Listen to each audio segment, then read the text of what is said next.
주제는 맥락 없이 맥락 있는 포스트 팬데믹 국제 교류입니다. 강연을 요청을 받고서 보내주신 질문들이 있는데 제가 뒤에 말씀드리지 않고 먼저 몇 개만 읽어볼게요. 해외 진출은 어떻게 하셨나요? 공연예술 해외 시장은 직접 예술 감독과 친해지는 게 중요하다는데 그런 커넥션을 어떻게 만드나요? 공연을 한국과 해외에 맞춰서 셀링을 잘하는 방법이 있을까요? 이런 질문들을 해주셨고 굉장히 방대한 질문들을 보내주셨어요. 그래서 제가 답을 다 드리지는 못하겠지만 강연에 조금 녹여서 말씀을 드려볼게요. 아마 여기 계신 많은 분들이 이제 국제교류를 하고자 하는 의지도 있고 준비가 어느 정도 되어 있는 것 같은데 어디서부터 어떻게 시작해야 할지 좀 막막한 상태가 많으신 것 같아요. 그래서 사실 근데 모든 국제 교류라는 것은 굉장히 맥락이 없는 상태에서 시작이 되긴 하거든요. 모르는 사람한테 나에 대한 이메일을 보내야 되고 또 아트 마켓에 가서도 전혀 모르는 사람한테 나에 대해 소개해야 되고 또 그 사람에 대해서 알아야 되고 어떻게 보면 맨 땅에 헤딩하는 그런 용기가 국제 교류의 첫 시작이라고 볼 수도 있겠습니다. 또 이제 팬데믹 이후에는 온라인이라는 편리함과 또 불편함이 동시에 제공이 되었는데요. 그래서 조금 더 깊고 진정성 있는 맥락이 굉장히 중요해졌다고 저는 생각을 합니다. 먼저 저의 맥락을 짧게 소개를 드리면요. 저는 먼저 축제와 마켓에서 국제교류 업무를 시작을 했고요. 이후 여러 기관과 경험을 할 수 있었습니다. 근데 이제 솔직히 말씀드리려면은 아무래도 이제 해외 교류에 역량을 가지고 있는 기관에서의 경험 그리고 축제라는 기관에서의 경험이 저한테 조금 더 유리한 입장이 될 수밖에 없었던 건 사실입니다. 왜냐하면 제가 어느 마켓이나 어느 사람들과 미팅을 했을 때 내가 어떤 축제에서 왔다, 기관에서 왔다라고 했을 때 훨씬 더 오픈이 되어 있는 건 사실이거든요. 하지만 이제 이 경험을 토대로 저는 현재 커넥티드 A라는 기획과 연구 그리고 프로듀싱을 하고 있는 회사를 설립을 했는데요. 보시면 아시겠지만 제가 이제 개인적인 사정이 있어서 이제 정보 교류를 조금 더 위주로 하게 되기도 했고요. 또 해외에 나간 기회가 조금 많이 줄기는 했습니다. 특히 제가 회사 설립을 팬데믹 기간에 하는 바람에 이런 기회가 조금 많이 줄었었는데 저 역시 해외 진출이라는 것에는 굉장히 어려움을 겪고 있는 것이 사실입니다. 근데 이제 제가 여기에서 마켓, 페스티벌, 콜라보레이션, 아웃바운드라고 이제 분류를 하고 있는데 제가 말씀드린 다양한 형태의 교류에 대해서 먼저 알아두셨으면 좋겠어요. 사실 제가 이 강연을 오기 전에 제가 이 강연을 또 해도 될까요? 라고 여쭤봤던 것이 코피스의 원래 플랫폼, 지금 현재 있는 플랫폼에 들어가 보시면 이미 올라와 있는 온라인 강연들이 굉장히 많이 있고요. 그 온라인 강연들에서 굉장히 이론적인 부분이라던가 그리고 굉장히 기본적인 부분들을 잘 말씀을 해주시고 있습니다. 그 강연 중에 하나인데요. 이면진 프로듀서님께서 국제문화 교류의 유형과 분류에 대해서 좀 말씀을 해주셨어요. 우리가 지금 이야기하고 있는 해외 진출은 이 유형 중에 하나일 뿐입니다. 사실 이제 직접 교류, 즉 물리적 교류라던가 실물인적 교류가 있기 전에 디지털 교류나 정보 교류 같은 간접적인 교류도 있고요. 이것이 함께 이루어지는 하이브리드 포맷의 교류도 있습니다. 근데 사실은 저는 이 유형들이 다 서로 연결이 되어 있다는 것을 오늘 말씀을 드리고 싶고요. 근데 이제 한국의 현실에서 보시면은 사실 많은 기관들이 우리 이제 플랫폼의 역할을 해주시고 지원들을 해주고 있기는 하지만 기관의 담당자님들의 턴오버가 굉장히 많은 것은 현실입니다. 그러다 보니까 해외에 있는 기획자들이나 예술가들이 한국에 와서 어떤 일관적인 정보를 얻고자 했을 때에 찾는 사람들이 있어요. 그 사람들은 바로 기획자들과 예술가들이라고 볼 수 있을 것 같아요. 그래서 어떻게 보면 이 기획자들과 예술가들이 그러한 역할들, 정보의 코어의 역할들을 저는 잘 하고 있다라고 생각이 들고요. 그래서 이러한 지속적인 교류를 만들어내기 위해서는 굉장히 오래되고 굉장히 어떤 정보성이 먼저 이제 기반이 되는 그런 교류들이 필요하기도 합니다. 또 이제 제가 말씀드리는 전 영상들을 살펴보시면은 여러 가지 리포트나 학술적으로나 보시면은 국제교류의 효과나 목적성들에 대해서 이렇게 나열을 좀 하고 있어요. 문화산업진흥, 문화 외교와 소프트 파워, 경제적 부가가치, 예술적 성취와 발전인데, 보시면 아시겠지만 굉장히 거시적인 목적과 의도입니다. 사실 우리 예술가 개개인들에게, 기획자 개개인들한테 어떤 도움이 되냐라고 했을 때에는 사실 이 모든 거시적인 목표 끝에 있는 예술적인 성취와 발전이 가장 크기는 할 것 같아요. 저 역시. 그래서 계속해서 국제 교류를 하고 있고요. 어, 그래서 제가 이렇게 여러 가지 앞에 있었던 온라인 영상들을 살펴보면서 많은 예술가나 기획자분들께서 지속적인 네트워킹의 중요성에 대해서도 강조를 해주셨고, 이 네트워킹 어떻게 만드는지, 어떤 방법들이 있는지, 어떤 매뉴얼들이 있는지 충분히 많이 설명을 해주셨습니다. 그래서 제가 오늘은 어떤 중복되지 않은 말씀을 드릴까라고 생각을 하다가, 그러면 이제 기획자의 관점에서 특히 제가 했던 국제 협업에 초점을 맞춰서 조금 말씀을 나눠드리면 좋겠다라고 생각을 해서 몇 가지 소개를 드리고자 합니다. 일단 많은 분들이 자신을 해외 단체에 소개해 드리기 위해서 저장해 놓은 어떤 메일들이 있을 것 같아요. 65만 원의 메일들이 하나씩 있을 것 같은데 이 메일은 제가 2022년에 작성했던 메일입니다. 제가 한번 읽어볼게요.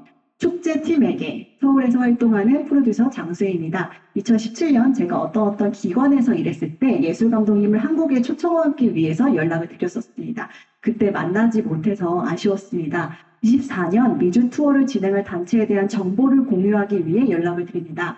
어떤 작품은 어떤 예술가의 작품입니다. 이 작품은 22년 어디에서 유럽 프리미어를 했고 23년에는 4개 도시에서 초청을 받았습니다. 그중 하나인 미국의 뭐뭐뭐 기관은 24년에 이 작품을 초청할 계획이고 북미 지역에서 더 많은 관객을 만날 수 있는 기회를 찾고 있습니다. 이 작품은 30분, 60분 버전과 실내 및 실외 버전으로 구성되어 있습니다. 투어가 유사한 일정으로 연결될 경우 호피스 또는 아트카운슬 코리아로부터 자금 지원을 받을 수도 있습니다. 작품에 대한 자세한 내용은 첨부 파일에서 확인할 수 있습니다. 검토해 주시고 관심 여부를 알려주시기 바랍니다. 연락을 기다리겠습니다. 안녕히 계십시오. 라고 써있네요. 잘 썼나요? 그래도 좀 예의 있게 잘 쓴 것 같죠? 잘 쓴 것 같은데 이 메일은 그들이 절대 답하지 않았던 메일입니다. 왜였을까요?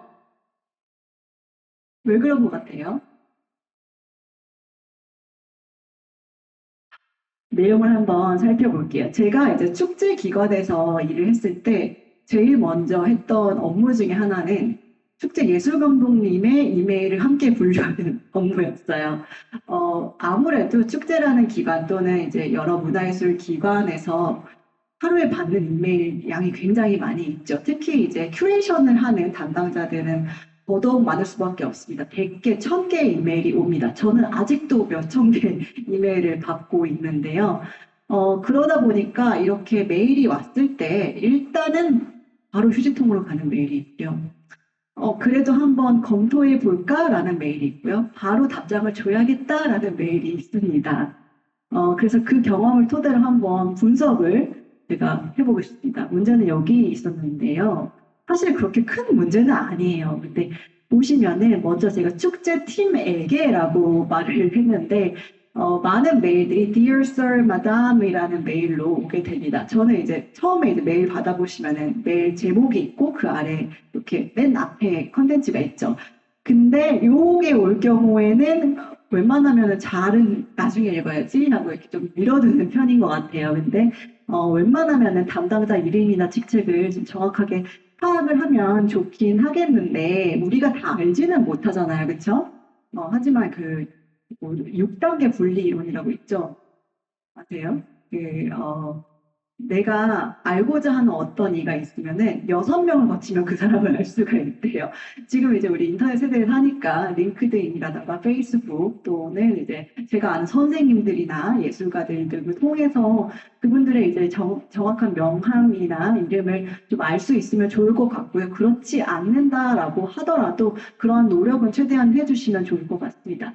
두 번째는 이제 맥락 있게 다가갔어야만 했는데, 제가 맥락이 아예 없진 않았어요. 근데 제가 2017년 제가 어디 기관에 일했을 때라고 하면서 제가 축제 기관에서 일했을 때 장점을 좀 이용을 해보려고 했습니다. 그런데 제가 아까 22년에 요 메일을 보냈다고 했는데 17년 굉장히 오래된 기억이에요.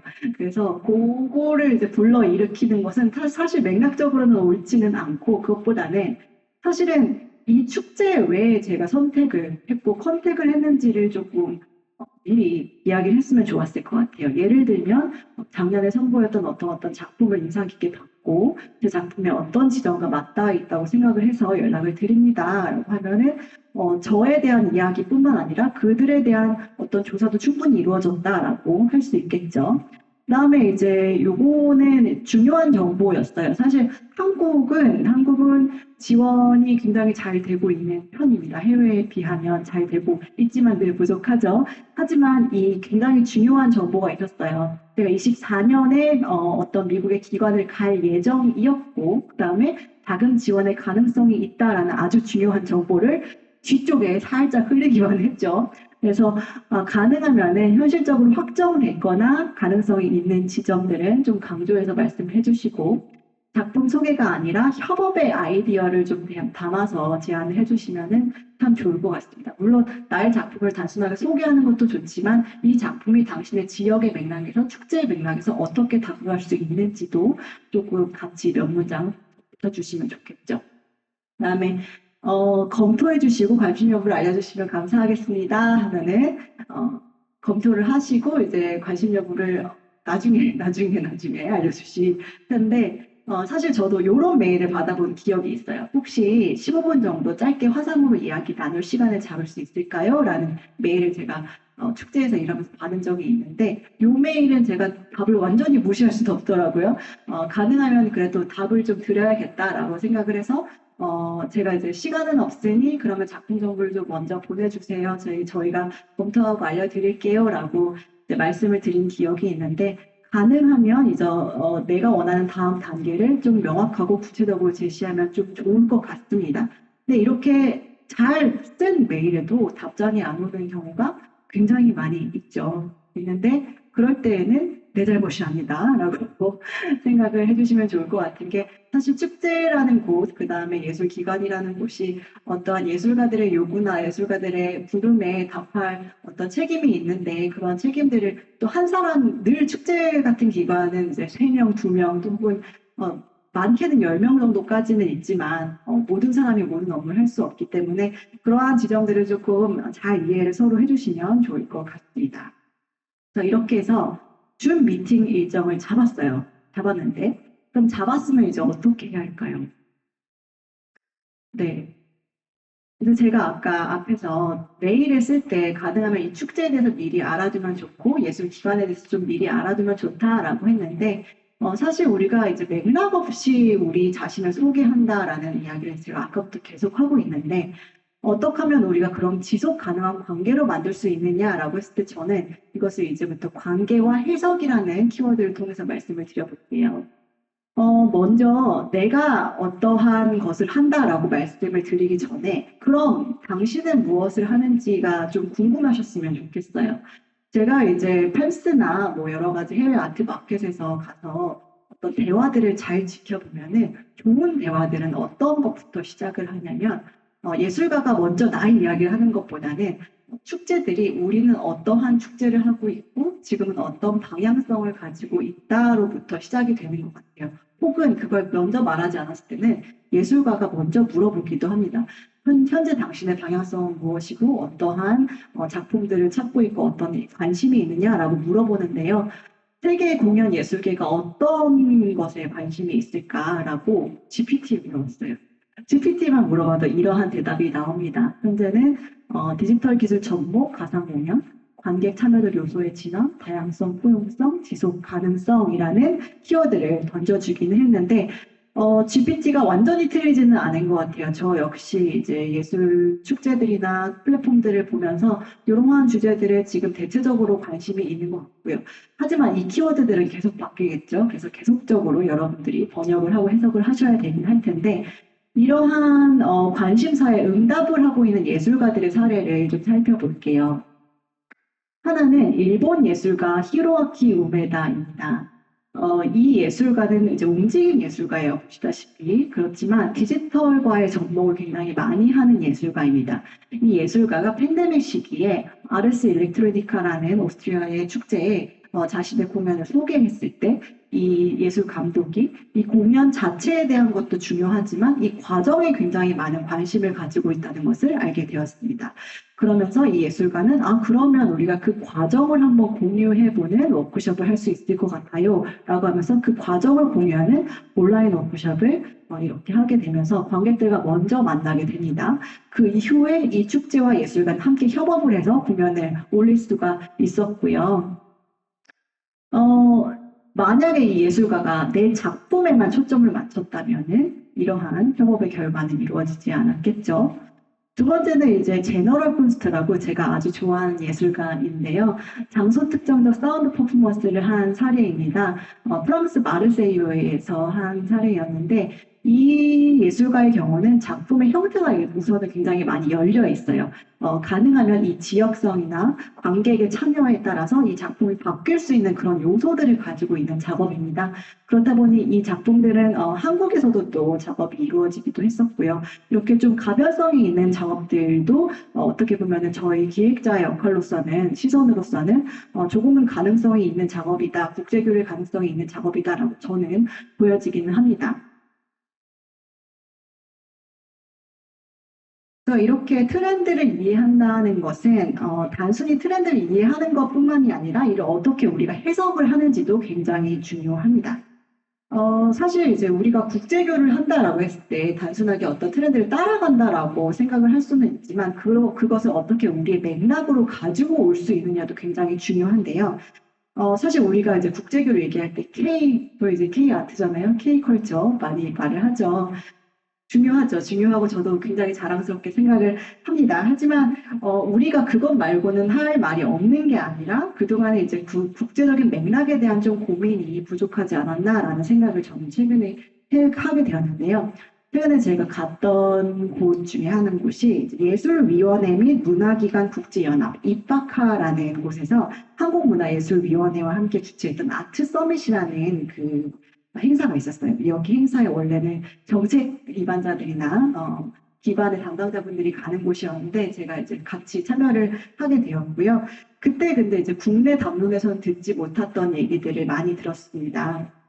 보시면은 요 단어들은 저희 커넥트데이 인스타그램에 들어가 보시면 보실 수 있는데요. 여기 보시면 좀 못 들어봤던 단어들이 있어요. future proofing이라던가 world making이라던가 echo chamber Indigenous Knowledge System이라던가 들어보셨어요? 네, 저도 처음 들어보는 단어였거든요. 그래서 이 단어들을 왜 이렇게 많이 쓰나 하고 좀 맥락을 좀 찾아보니까 사실 지금 현재 문화의 가치에 대한 위협이 가장 많이 되고 있는 것은 아무래도 AI나 기술 발전이더라고요. 그래서 그러한 것들에 대응해서 어떻게 문화가 계속해서 가치를 이어가고 그것들을 정책들이 어떻게 역할들을 갖춰줄 수 있는지에 대한 고민들에 대한 어떤 키워드들이었는데요. 그 중에서 특히 이제 한 가지 예를 들어보면은 여기 Indigenous Knowledge System이라는 말이 있습니다. 요 말은 정책가들이 원주민 지식 체계를 단순한 과거의 유산이 아니라 미래의 문화예술 생태계의 지속 가능성, 다양성, 포용성, 그리고 세계 만들기의 핵심 동력으로 보고 있고 이 원주민 지식의 존중과 보관, 세대 간 전승, 기술과의 조화, 권리 보호가 앞으로 문화예술 정책과 예술 실천의 중요한 과제다라고 설명을 하고 있는데요. 그래서 요 단어 같은 경우는 사실은 이제 아태 지역이라던가 미국이나 캐나다 원주민이 있는 그런 지역에서 특히 더 많이 논의가 되고 있습니다. 그래서 이 단어를 들었을 때 처음에는 그 나라는 그렇구나 라고 생각을 할 수는 있어요. 하지만 여기에서 기획자라면 그리고 기획의 마인드를 가진 예술가라면은 좀 질문을 던질 수 있겠죠. 이 국제적 논의에서 그렇다면 한국은 어떤 이야기를 할 수 있을까라는 질문을 해보면 참 좋을 것 같습니다. 사실 우리나라에는 원주민 개념은 없습니다. 없지만 어떻게 보면 전통 문화 예술가의 또 연결점을 만들어낼 수도 저는 있을 것 같다고 생각이 되기도 하고요. 저는 이제 이 단어를 들으면서는 이제 예술 교육에 대한 또 상상을 하기도 했었고요. 또는 이제 여기 지역에 같은 경우에는 어떻게 하면은 강력한 이 역사적 자손을 과거의 유산으로 보여주는 것이 아니라 전 세계 도시들이 겪는 어떤 보존과 현대적 재개발이라는 공통적인 어떤 주제를 좀 건드릴 수 있을까 고민을 해볼 수도 있을 것 같습니다. 이렇게 우리가 우리만의 할 말을 계속해서 연결해보는 그런 연습이 좀 많이 필요할 것 같습니다. 그래서 저는 이제 아무래도 이렇게 계속 작업을 해오면서 이런 연결을 만들어내면서 이런 질문들을 계속해서 해오고 있는데요. 이제 남은 시간은 제가 협업했던 몇 가지 예시들을 보여드리도록 하겠습니다. 저의 경우는 이 협업들, 제가 이제 세 가지 예시를 보여드릴 텐데요. 세 가지 예시들이 늘 예상치 못한 곳에서 시작이 되었습니다. 먼저는 이제 팬데믹 시기에 제가 이제 해외에 있는 플랫폼이나 온라인 미팅에 굉장히 많이 참여를 했어요. 왜냐하면 이제 정보가 많이 부족하기 때문에 어떻게 하면 계속해서 내가 교류를 이어갈 수 있을까 참가를 하다 보니까 아무래도 이제 조금 센트럴라이즈된 정보가 되는 곳은 유럽 지역이라던가 미주 지역이었는데 그 지역의 담론들을 계속해서 얘기를 하다 보니 어떻게 보니까 우리 아시아만의 어떤 연결 지점을 찾을 수 있지 않을까라고 생각이 들었어요. 예를 들면 그때 당시에 기술 발전에 대한 이 반향이 굉장히 심했던 시기였는데 사실 아시아는 반대로 오히려 이 기술 발전을 조금 더 유리하게 활용을 하고 있는 그런 시점도 보이기도 했었거든요. 그래서 이제 아시아 예술 프로듀서들 몇 명과 함께 한 달에 한 번, 1시간 정도씩만 그냥 모여서 정말 캐주얼하게 아주 느슨한 연대를 만들어 가기 시작했습니다. 저희가 이제 아시아의 이제 공통점이 뭘까 했더니 우리가 2시에 늘 만났는데 2시에 이제 우롱티를 마시면서 만나보자 해서 우롱티 캠프라고 불렀는데 이때에 저희가 늘 만나서 이야기했던 것이 우리 지역의 예술가들은 이러한 고민을 가지고 있고 그래서 이렇게 풀고 있어. 그러면 우리는 이런 것들을 하고 있고 이렇게 풀고 있어 라면서 서로의 질문들을 계속해서 공유를 했습니다.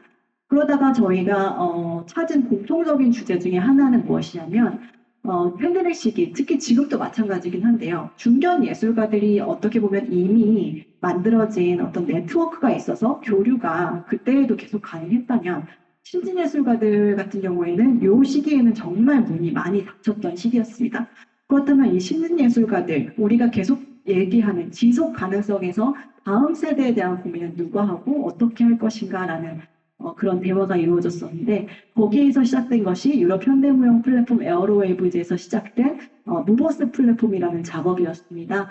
그래서 여기 이제 유럽과 한국 그리고 일본까지 3년간의 프로젝트로 계속해서 이어져서 이 프로젝트가 이어졌고 그 중간 과정을 다큐멘터리로 제작을 하기도 했습니다. 두 번째 사례는 장애예술 협업 사례인데요. 이 사례 같은 경우는 굉장히 저는 늘 이제 국제교류의 가능성을 늘 마음에 염두를 해두고 있습니다.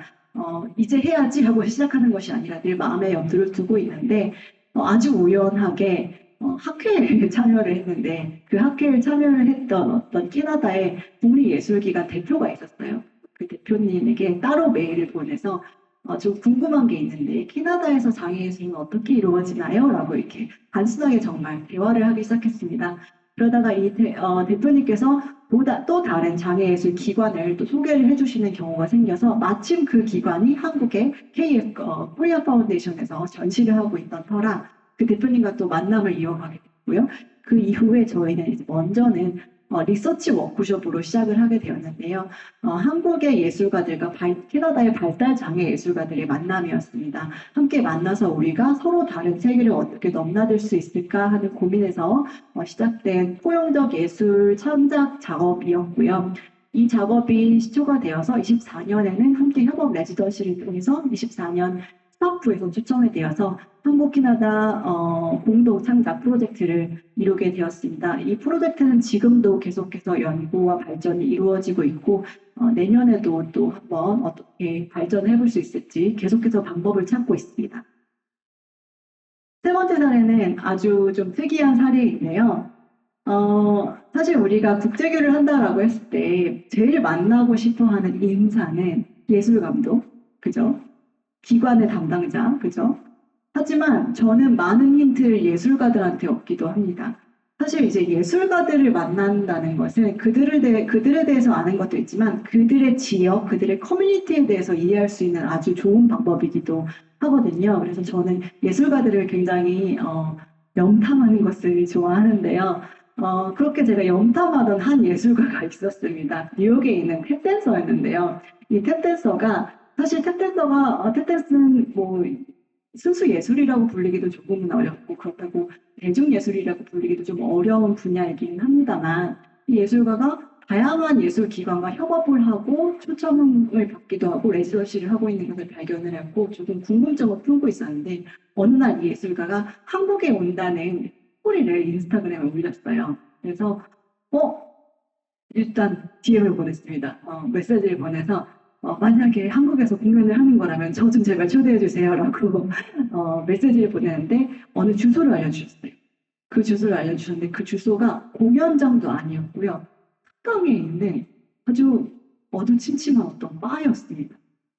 이걸 믿고 가도 될까 하면서 이제 열심히 갔는데 봤더니 굉장히 잘 차려입은 미국의 뭐 1920년대 옷차림을 한 남녀분들께서 이렇게 바 안에 들어가시는 것을 보게 되었고 문 안에서 재즈 음악이 흘러나는 것을 보게 되었는데요. 알고 보니까 이 행사는 스윙 댄스, 즉 린디합 컴피티션이자 페스티벌이었습니다. 한국에 이제 굉장히 많은 동아리나 커뮤니티가 많이 있더라고요. 근데 이 커뮤니티들이 스스로 자신들만의 축제를 만들어서 10년 이상을 이렇게 계속 자신들만의 어떤 행사를 만들어 왔던 그런 행사에 이 예술가가 댄서이자 인스트럭터로서 여기에 초청이 되어서 왔던 것이었습니다. 근데 이제 저는 이 행사를 보고 너무너무 깜짝 놀랐어요. 한국의 스윙댄스 커뮤니티가 이렇게 크고 활발한지 저는 처음 알았거든요. 그런데 감히 제가 이 놀라운 광경에서 무엇을 바로 제스처를 치우기가 조금 어렵더라고요. 왜냐하면 그들만의 커뮤니티가 이미 이어져 있고 그들이 하고자 하는 것들이 있는데 내가 기획자라고 해서 감히 여기에 들어가서 어떤 것을 휘저으면 안 된다는 생각이 들었습니다. 그래서 한 4년 정도를 정말 행사가 있을 때마다 그냥 가서 가만히 지켜보았습니다. 가만히 지켜보면서 그들의 문화를 조금 더 알게 되었고 근데 그렇게 하다 보니까 조금 신기한 지점이 스윙 댄스라는 것은 뉴욕에서 태어난 거거든요. 근데 한국에서 이것이 어떻게 보면 옛날에 아주 옛날에 동아리 또 공원 그리고 유튜브를 통해서 이렇게 전이가 된 어떤 문화라고 할 수 있어요. 근데 이것이 한국에서 이렇게 활발히 이루어지고 또 한국만의 어떠한 정체성을 스윙댄스 문화의 정체성을 만들어냈다는 것이 굉장히 신기했는데 이것을 또 같이 신기하게 보던 이 뉴욕의 예술가 역시 이것을 동의를 하였고 반대로 뉴욕의 본고장 스윙댄스의 본고장인 뉴욕에서는 이러한 문화들이 점점 사라진다는 것을 인지를 했습니다. 그래서 이 예술가와 저는 같이 우리 그럼 이것을 한번 공연으로 무대 공연으로 만들어 보고 조금 더 널리 알릴 수 있는 방법을 생각해 보자라고 이야기를 하게 되었고 저와 이 예술가 그리고 함께하는 예술가 스트링댄서 예술가들께서는 여러 가지 루트를 찾게 됩니다. 그렇게 하다가 결국에는 저희가 링컨 센터에 초청을 받게 되었는데요. 이 축제에 저희가 이제 초청을 받게 되었고 이번에 K 아츠 온 더 고라는 프로그램을 통해서 또 가게 된 경우도 있습니다. 저희가 이 공연을 가서 제가 이거 가지고 왔는데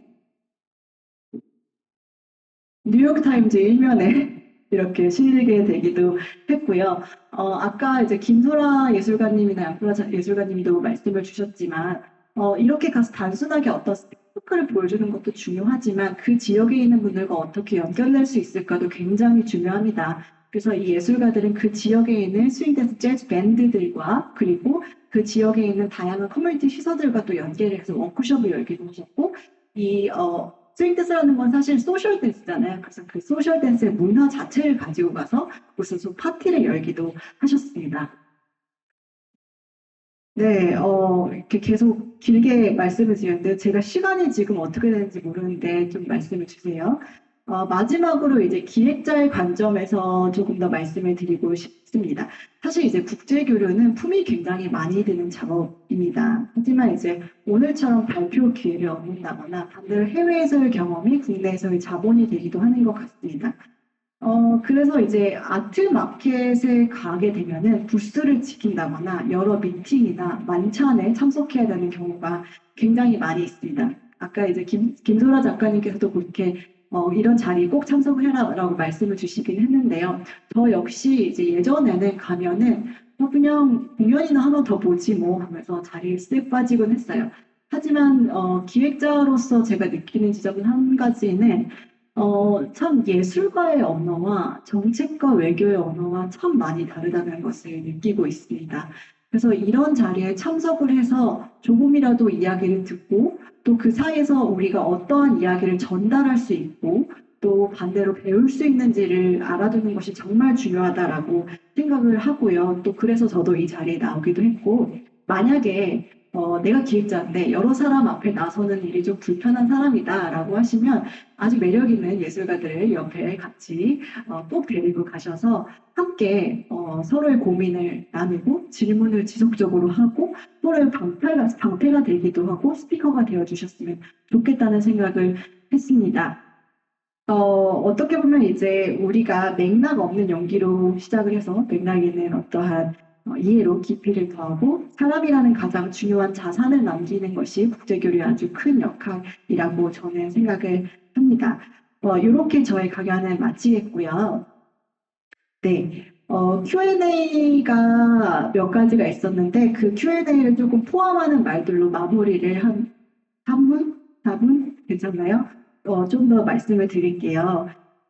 저한테 들어왔던 질문 중에서 해외 진출을 위한 작품이나 공연 조건이 뭐가 있나요? 라고 질문을 주셨는데, 양프라 작가님께서 아까 처음에 시작을 참 잘해주셨어요. 본인의 이야기들, 굉장히 많은 작업들에 대한 이야기를 해주셨는데, 국제교류라고 다르지 않은 것 같습니다. 사실 모든 예술 작품은 어떠한 질문을 가졌고, 예술가가 어떤 방법론을 가졌고, 어떤 하고 싶은 이야기가 있는지가 사실은 가장 중요한 것 같고요. 그거 외에도 사실 물론 스펙타클의 공연도 있죠. 그런 공연, 뭐 일부 같은 이러한 시소성을 가지고 있는 공연들도 있지만 저는 이제 작은 단체들이나 또는 잘 알려지지 않은 예술가들하고 또 작업을 많이 하기도 하고 또는 조금은 길을 뚫기 어려운 분들하고도 작업을 많이 하고 있기 때문에 그러한 예술가들의 방법론이나 질문들이 일단은 가장 중요하고요.